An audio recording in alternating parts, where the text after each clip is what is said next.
नमस्कार, BTV news में स्वागत है आपका। आइए खबरों की शुरुआत करते हैं इस खबर के साथ। नगर निगम सामान्य सभा की बैठक में यूनिपोल एवं अवैध होर्डिंग्स का मुद्दा जमकर उछला।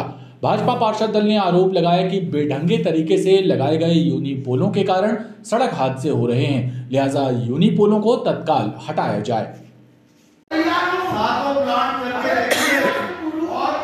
नगर निगम की सामान्य सभा की बैठक में दूसरे दिन यूनिपोल और अवैध होर्डिंग्स का मुद्दा गरमाया रहा। भाजपा पार्षद दल ने आरोप लगाया कि बेढंगे तरीके से लगे यूनिपोलों के कारण दुर्घटनाएं हो रही हैं। कई लोग हादसों में अपनी जान तक गंवा चुके हैं, लेकिन अधिकारी होर्डिंग्स माफिया से दोस्ती निभा रहे हैं। बैठक में नर्मदा स्वच्छता अभियान को लेकर भी जमकर बहस हुई।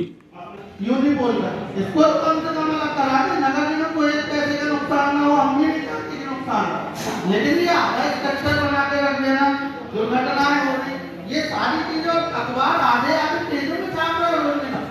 32 यूनिपोल नगर निगम में लगे थे, जिसका अधिकार, इसको नोट किया जाए, जिसका अधिकार 32 यूनिपोल लगे थे, जिसका अधिकार आयुक्त महोदय पे है, एमआईसी का उसमें कोई लेना देना नहीं है। संज्ञान में एक विषय आया था कि जो अपने गोहलपुर के पास नाला है, वहाँ पे एक गाड़ी ट्रक अंदर चला गया था, जिसके कारण 2 लोगों की मृत्यु हो गई थी। निश्चित रूप से जो वहाँ पे यूनिपोल लगा हुआ है और लगातार सदन में इस बात को उठाया जा रहा था कि शहर में जितने भी यूनिपोल लगे हुए हैं वो व्यवस्थित रूप से नहीं हैं, लेकिन इसमें महापौर जी ने कभी गंभीरता से नहीं लिया। और उसका कारण ये था कि 2-3 दिन पहले वहाँ पे एक्सीडेंट हुआ, जिसके कारण 2 लोगों की मृत्यु हो गई। लगातार इस बात को सदन में हम लोग के द्वारा उठाया जा रहा है, मगर इनके समझ में नहीं आ रहा है। इसके अलावा नगर निगम में इतनी समस्याएँ हो चुकी हैं जिसका भी ध्यान इस तरफ नहीं दिया जा रहा है, क्योंकि आपने देखा होगा जो आवारा पशुओं की बात कर रहे हैं, अतिक्रमण की बात कर रहे हैं, लगातार इस बात को देखा जा रहा है कि ना अतिक्रमण हट रहे हैं, ना आवारा पशुओं को पकड़ा जा रहा है। निश्चित रूप से आज सदन में बात हुई है और आसंदी से ये कहा गया कि इस ओर ध्यान दीजिए, और यदि ये कार्रवाई नहीं होती है तो अगले बार हम दूसरा स्टेप उठाएंगे। पुल के कारण जो दुर्घटनाएं हो रही हैं शहर में, ध्यान भटक रहा है जो ड्राइवरों का, उस संदर्भ में ध्यानाकर्षण कराने का प्रयास किया। साथ ही माननीय महापौर जी को ये आग्रह किया कि आप ये खोखली बातें, झूठी बातें मां नर्मदा को लेकर करना बंद करिए, क्योंकि मां नर्मदा में गंदे नाले का पानी आज भी मिल रहा है, जो कि आप 1.5 साल में बंद नहीं करा पाए। आपने वादा किया था कि नए साल में कोई भी एक बूंद भी गंदा पानी मां नर्मदा जी में नहीं मिलेगा। इस मामले में महापौर जगत बहादुर सिंह अन्नू ने बताया कि यूनिपोल के नए टेंडर को रोक दिया गया है। पुराने यूनिपोलों को भी जाँच के बाद हटाया जाएगा। 32 ऐसे नए पोल जिनका टेंडर होना था, उसको हमारे अधिकार में नहीं भी होने के बावजूद भी हम लोगों ने एमआईसी से निर्देशित किया कि चूंकि किसी प्रकार के कोई एक्सीडेंट या कोई घटना ना हो, तो किसी भी प्रकार का कोई टेंडर आगे नहीं होगा। 32 ऐसे यूनिपोल जो नए लगने थे या एलईडी पोल्स लगने थे, वो सारे पोलों पर रोक एमआईसी ने लगा के रखी हुई है। अधिकारियों को, पुराने अधिकारियों को बोल के रखा था कि ऐसे कोई यूनिपोल नए नहीं लगाएंगे। और पिछले जब से हम लोगों का कार्यकाल हुआ है, इस पूरे कार्यकाल में एक भी नया यूनिपोल हम लोगों ने नहीं लगने दिया है। नगर निगम अध्यक्ष रिंकू विज ने सामान्य सभा की बैठक को 16 जनवरी तक के लिए स्थगित कर दिया है। बैठक की अगली कार्रवाई मंगलवार को होगी। मकर संक्रांति के मद्देनजर गौरीघाट, सिद्धघाट और तिलवारा घाट में अतिक्रमण विरोधी कार्रवाई की गई। घाटों से अस्थायी कब्जे हटाए गए। कार्रवाई के चलते क्षेत्र में हड़कंप मचा रहा। अभी जब परसों जिस दिन मेला है ना, यहाँ पे सब नहीं रहेगी। सब तो उठा रहे हैं, हम लोग सब उठा रहे हैं भाई। उमा घाट, सिद्ध घाट, तिलवारा घाट पर जमे तख्त और दुकानों को हटाने के लिए नगर निगम के अन्य क्रांति दल ने कार्रवाई की, ताकि मकर संक्रांति के अवसर पर आने वाले श्रद्धालुओं को परेशानी का सामना न करना पड़े। कार्रवाई के दौरान कई बार विवाद की स्थिति भी बनी, लेकिन नर्मदा के घाटों को अवैध कब्जों से मुक्त कराने का अभियान जारी रहा। पहली बार दुकान नहीं लग रही, हमें मालूम है, तो हम भी तुमसे रोज बोलने नहीं आते यहाँ पे। इसको लेके वहाँ शिफ्ट करवा लो, 3 दिन बस की बात है। पूरा खाली सब जा रहा है, सब जा रहा तुम तुमसे जो अकेले नहीं हो यार, तुम अकेले नहीं हो, सब जाएंगे नहीं तो उठा के ले जाएंगे।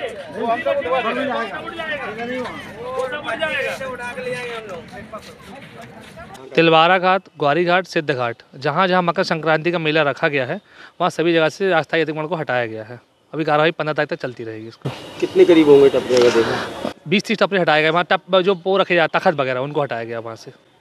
फूल माला की दुकान लगी जाती है और कुछ टपरों को भी हिलाएगा। हम मुनादी कल से चल रही है। अतिक्रमण विरोधी कार्रवाई के चलते क्षेत्र में हड़कंप मचा रहा। निगम कर्मियों ने कहा 15 जनवरी तक कार्रवाई लगातार चलती रहेगी।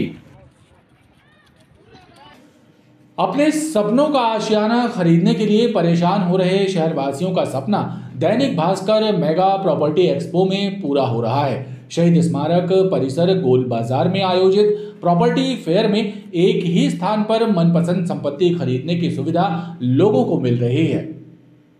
गोल बाजार शहीद स्मारक में आयोजित दैनिक भास्कर प्रॉपर्टी फेयर में बड़ी संख्या में लोग पहुंचकर अपने सपनों के आशियाने की तलाश एक ही छत के नीचे कर रहे हैं और यहां पर उनकी तलाश भी पूरी हो रही है। प्रॉपर्टी एक्सपो में लोगों को उनकी पसंद एवं बजट के अनुरूप मकान, फ्लैट और प्लॉट के साथ ही फार्म हाउस भी आसानी से मिल रहे हैं। शहरवासियों का कहना है कि दैनिक भास्कर द्वारा आयोजित आवास मेले ने उनकी मुश्किलें आसान कर दी हैं और उन्हें अब संपत्ति खरीदने के लिए यहाँ वहाँ नहीं भटकना पड़ रहा है। हाय, मैं यहाँ पे बेसिकली आई थी देखने के लिए कि क्या प्रॉपर्टीज वगैरह मिल रही है अपने को। घर के साथ साथ मैं ना अपनी फैक्ट्री के लिए प्लॉट खोज रही थी, तो मुझे लगा ये बहुत अच्छी प्लेटफॉर्म है जहाँ पे मैं अलग अलग रिलेटिव से मिल सकती हूँ और मैं देख सकती हूँ कि वो क्या प्रोवाइड करे, कैसे क्या कर रहा है, क्या रेट ऑफ इंटरेस्ट है, प्लस मेरे को बैंकिंग की सुविधाएं भी बहुत अच्छी मिल गई। तो काफ़ी अच्छा लगा। इन्होंने मतलब दैनिक भास्कर वालों ने अच्छे से काफ़ी किया है।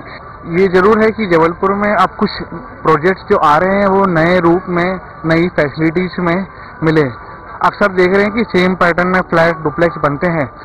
हम लोग बाहर देख के आए काफ़ी नई नई चीज़ें। उम्मीद करता हूँ अब जबलपुर में आने वाले टाइम पे ये प्रोजेक्ट हमें देखने को मिले, बने। ये जरूर है कि ये बनेंगे तब जैसे हम लोग को उसको फ़ायदा मिलेगा। हम लोग अपने लिए, परिवार के लिए घर देखने आए थे, जो कि अच्छा रहा अनुभव यहाँ पे काफ़ी। और अभी हमने विचार किया कि हम आगे इनकी प्रॉपर्टीज़ पे जाके विजिट करेंगे और घर को देखेंगे।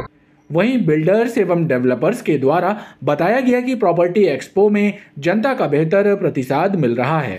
भास्कर को मैं बहुत बहुत बधाई देता हूँ पहले कि उनने आज यहाँ पर ये मेला लगाकर सारे बिल्डरों को एक प्लेटफॉर्म दिया है, साथ ही साथ ग्राहकों को भी हर टाइप के मकान, छोटे बड़े प्लॉट, फ्लैट सब यहाँ पे एक ही छत के नीचे उपलब्ध है। किसी भी कस्टमर को किसी भी टाइप का मकान लेना हो वो यहाँ पे आपको उपलब्ध है। यहाँ पे सभी तरीके के प्रोजेक्ट्स हैं, सबके बड़े बड़े अच्छे अच्छे प्रोजेक्ट्स चालू हैं, अपार्टमेंट्स, प्लॉट्स, फार्मलैंड, कमर्शियल। तो इस बार डिमांड अच्छी है 2023 में, खासकर कोविड के 2 साल खराब होने के बाद। So looking forward to a good year in 2024। सबसे बड़ी बात ये है कि सारी जो डेवलपर्स हैं यहाँ पर वो एक ही स्थान पे उनको मिल जाएगा। दूसरा, जो भी प्रॉपर्टी हैं अलग अलग जगह की, तो उसमें कंपेयर कर सकते हैं कि भैया किसकी प्रॉपर्टी अच्छी है, किसकी नहीं अच्छी है। तो ये सब फायदे उनको मिल जाएंगे, क्या ऑफर्स चल रहे हैं। प्रॉपर्टी एक्सपो में ग्राहकों को फाइनेंस से संबंधित जानकारी भी उपलब्ध कराई जा रही है, जिससे संपत्ति खरीदने में उन्हें आसानी हो रही है। भारतीय खान ब्यूरो के तत्वावधान में आयोजित पर्यावरण एवं खनिज संरक्षण सप्ताह के अवसर पर आयोजित कार्यक्रम में मुख्य खनिज नियंत्रक पीयूष नारायण शर्मा ने खनन गतिविधियों के दौरान पर्यावरण संरक्षण से संबंधित नई तकनीकों पर चर्चा की।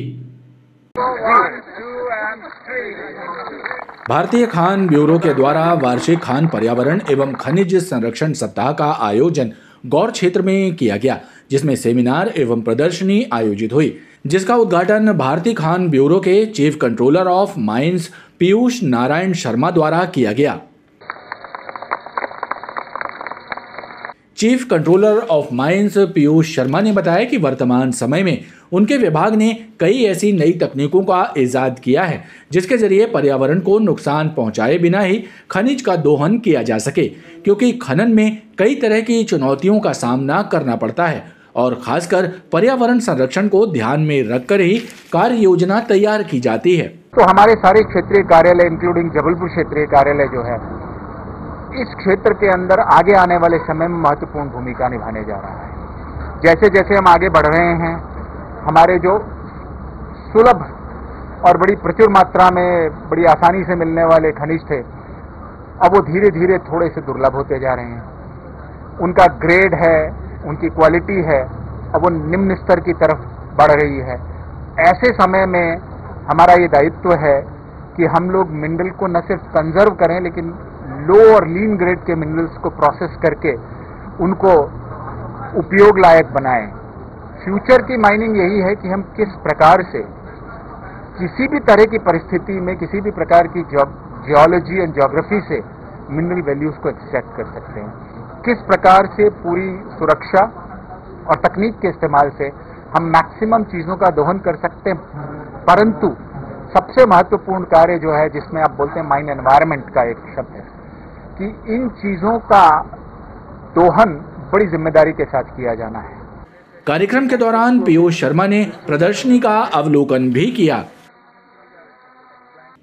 विश्व के 214 देशों में भारत की वैदिक संस्कृति एवं भावातीत ध्यान का प्रचार कर आध्यात्मिक क्रांति लाने वाले आध्यात्मिक गुरु महर्षि महेश योगी की 106वीं जयंती पर महर्षि पत्रकारिता सम्मान समारोह का आयोजन गोल बाजार शहीद स्मारक में हुआ, जिसमें पत्रकारिता जगत की विभूतियों को सम्मानित किया गया।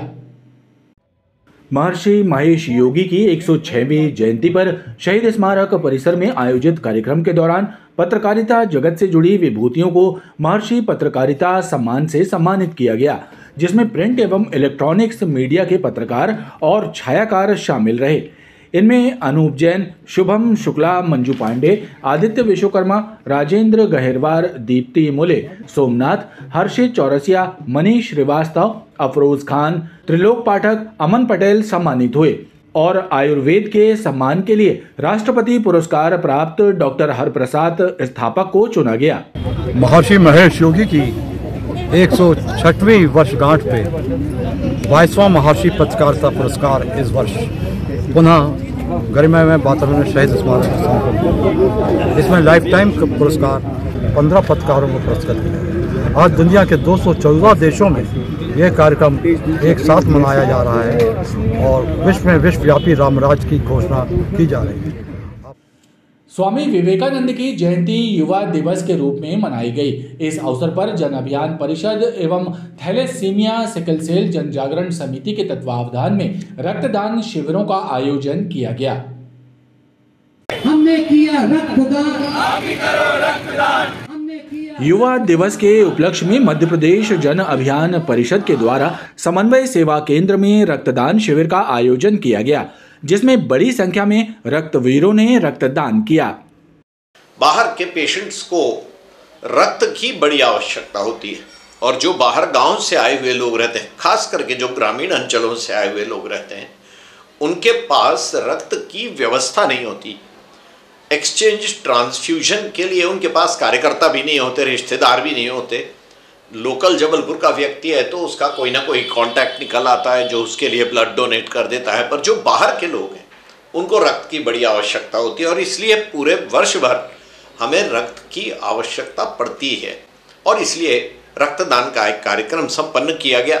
इसी कड़ी में थैलेसीमिया जन जागरण समिति ने भी सिविक सेंटर वंदे मातरम चौक में ब्लड डोनेशन कैंप आयोजित किया और कैंप के दौरान सिकल सेल और थैलेसीमिया जैसी गंभीर बीमारी के बारे में जानकारी भी दी। थैलेसीमिया जन जागरण समिति मध्य प्रदेश के द्वारा विगत 6-7 वर्षों से लगातार ही रक्तदान शिविर लगाया जाता है। आज उसके साथ ही साथ हमारे एक रक्तवीर पंडित आयुष दीवान जी जो आज हमारे बीच में नहीं है, उनको भी श्रद्धांजलि हम लोग रक्तदान करके रक्तदान शिविर लगा के कर रहे हैं। हिंदूवादी संगठनों ने आधारताल थाने में प्रदर्शन करते हुए लव जिहाद के एक मामले में पकड़े गए आरोपी पर सख्त कार्रवाई करने की मांग की है। संगठन के सदस्यों का कहना है कि एक गैर हिंदू लड़के ने हिंदू युवक के नाम से फर्जी इंस्टाग्राम आईडी बनाकर नाबालिग लड़की को प्रेम जाल में फंसाया और फिर उसे लेकर फरार हो गया था, जिसे पुलिस ने पुणे से गिरफ्तार किया है। आधारताल थाने पहुंचे हिंदूवादी संगठनों के सदस्यों ने पुलिस को एक मांग पत्र सौंपकर बताया कि सरफराज नाम के युवक ने इंस्टाग्राम में राज नाम से आईडी बनाकर एक नाबालिग हिंदू लड़की को अपने प्रेम जाल में फंसाया और उसे लेकर फरार हो गया, जिसकी रिपोर्ट लड़की के परिजनों ने आधारताल थाने में दर्ज कराई थी और पुलिस ने दोनों को पुणे से दस्तयाब किया है। इसके तहत आज पकड़ के लेके आए हैं और उन पर लव जिहाद के तहत कार्रवाई का हम लोग फिर आज यहाँ पर प्रदर्शन करने आए थे कि तमाम जो धर्म परिवर्तन को लेकर जो मध्य प्रदेश शासन ने पिछले दिवस हमारे शिवराज जी के समय पे जो अमेंडमेंट हुआ है, अध्यादेश आया है, उसके तहत इस पर कार्रवाई हो और इतनी कठोरतम कार्रवाई हो कि आगे यदि कोई भी भविष्य में इस प्रकार का कुकृत्य करने का सोचे तो 10 बार वो सोचे कि ऐसा कभी न कर पाए। तो ये लड़के रहने का वाला कहाँ का है? ये लड़का जहाँ तक महाराष्ट्र का लग रहा है, या महाराष्ट्र लगी हुई जो बॉर्डर है वहाँ से ये घुस करके जो आ रहे हैं, है ना। तो शक तो हमारा ये है कि वो रोहिंग्या है, और रोहिंग्या हो या ना हो मुस्लिम है ये पता है अपना नाम बता। तो जो है उस पर कार्रवाई हो। बच्ची नाबालिग हिंदू बच्ची उसको अपने प्रेम जाल में झूठे फंसाकर उसको भगाकर ले गया था, और हम लोगों ने यहाँ पर उस समय दबाव बनाया थाने में। जो लड़की आज जो है वापस आई है लड़के के साथ में, लड़की उसके विरोध में बयान दे रही है। पूरा लव जिहाद का मामला, लड़की ने बताई पूरी बात कि इसने हिंदू नाम धर के आईडी बनाई थी, हम समझे हिंदू है और लड़की नाबालिग है, इसलिए हम लोग ने यहाँ ज्ञापन सौंप कर मांग करी है कि उक्त मुस्लिम लड़के और उसके परिवार वाले भी शामिल है साजिश में। पुलिस ने इस मामले में जांच के बाद उचित कार्रवाई करने का आश्वासन दिया है। खबरों का ये क्रम लगातार जारी है, आप देखते रहिए BTV न्यूज़।